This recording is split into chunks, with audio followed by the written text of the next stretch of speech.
talk about the buzzsaw. Everything we did so far is way big and on the outside. Because size matters and the contrast between them is relevant, the buzzsaw is the exact opposite. It's small, and the poi are between your arms. You would, in most cases, probably need to shorten your poi.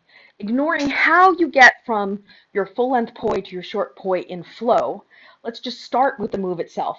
So you want to figure out how many fingers.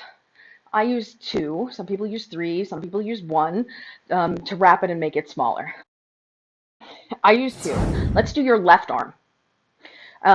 Now, if you imagine the poi is coming toward your face like this, and then over the top away from you, that's what we're going to do. So you're going to pull toward your face and then go over the top and do this straight line like this that's vertical, basically in front of the midline of your body. So you pull it toward you. You have to pinch. You have to make sure you keep pinching like this to keep it from going over the hand. Pull it toward you at the bottom. So from stillness, pull toward your face. So here's the difference. Watch the poi. It's going to go that way first and then over the top. That's what you're doing. Boom. What I want you to do is come toward your face first at the bottom and then go over the top. So it goes over the top away from you.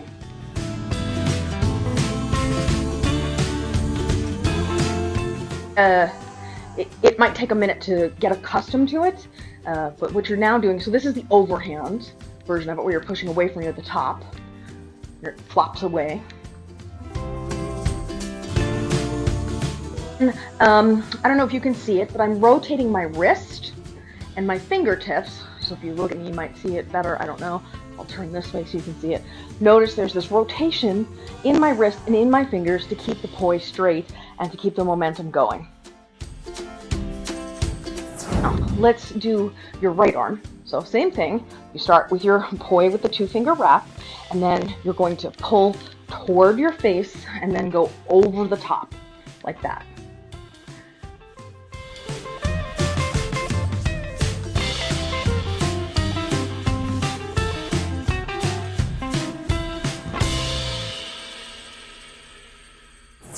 What happens is when we put it together, we have both hands side by side, and if you can imagine that you're holding the axle of a bicycle tire, both hands holding the axle of a bicycle tire, and one hand follows the other. So it's that movement that you just did with one hand following the other. You need enough room so that it's not hitting your face, boobs, chin, whatever. Yeah. So you could start with one and then add the other one in. You could start with both of them together and then speed one up.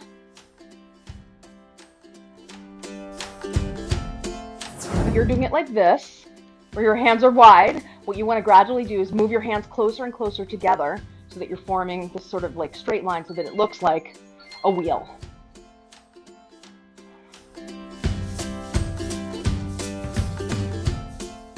But you're not going to you wouldn't perform the trick like this. When you perform for in general, you want to perform so that the audience sees the circle. So you would perform it like this. So you don't know how far, can you tell how far my hands are apart right now? Okay, now I'm not moving them, but I'm rotating. See?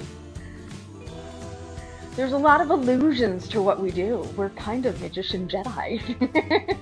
Just say one last thing about the buzzsaw. It's a completely different movement than everything else we've been doing. So just give yourself some grace and some time to focus on it. And it's almost exactly the opposite of what we did because the big movement takes so much longer.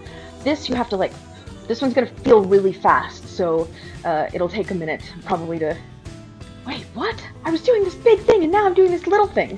But while I'm here, I'll just tease you with a contrast between them and how this can be nice in performance, right? Because you could be doing these big guys and then going into the small guy.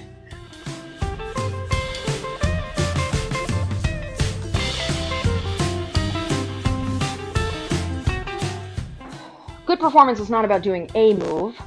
It's about doing a series of moves that have good contrast between them. So, really, size does matter.